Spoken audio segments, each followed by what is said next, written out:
What is the 2016 Snapshot Survey about? The Cogen Europe has been carrying out the Snapshot Survey for about 5 years now.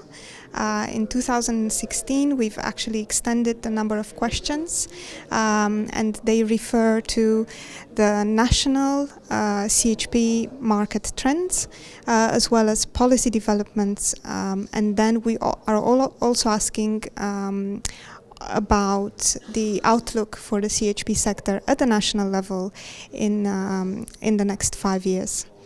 And this year we are very happy that 19 countries in Europe contributed. It's countries from the European Union, but as well as Turkey. They represent about 88% of the total installed capacity in Europe. So it's a representative survey of the CHP market sentiment in Europe and at the national level.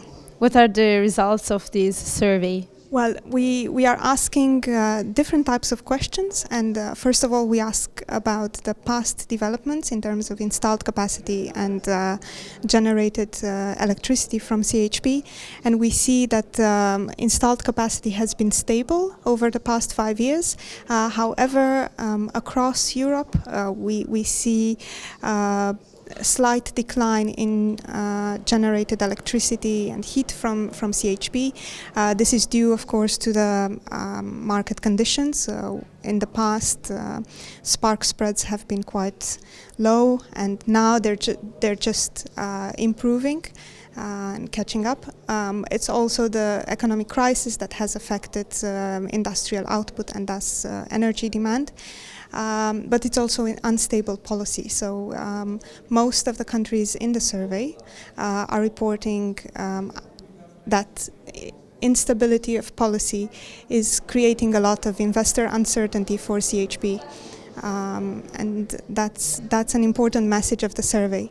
Then if we look at the different segments of CHP, we see that renewable CHP is developing quite strongly, and it's expected to further increase in the future.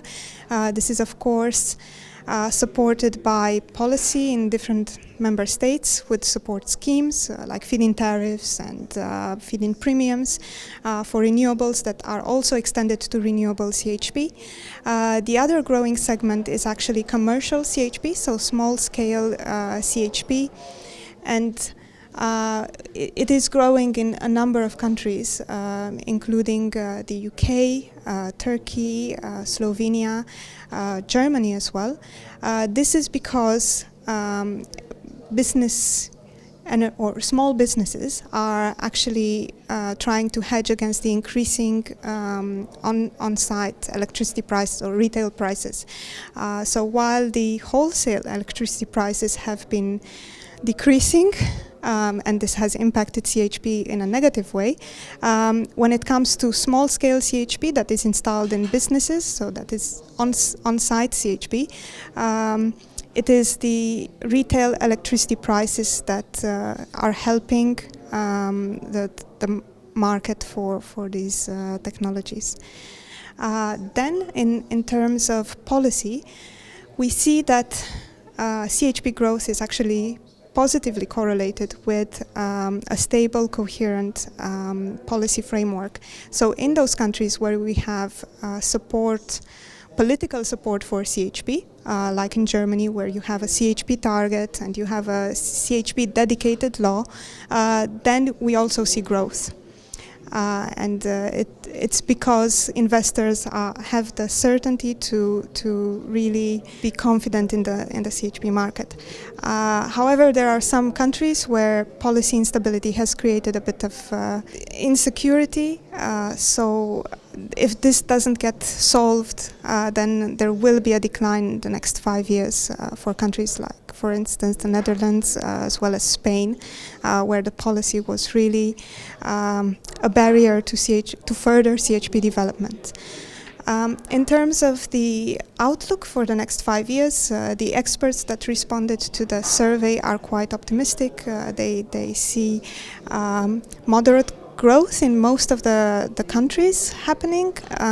Of course, this is linked to how the policy will develop, how the market conditions will develop, as well as the awareness about CHP. And a very strong message from the survey is that awareness for CHP among energy users, but as well as policymakers, needs to improve so that the benefits of the CHP technologies can actually be harnessed and turned into actual growth for the sector.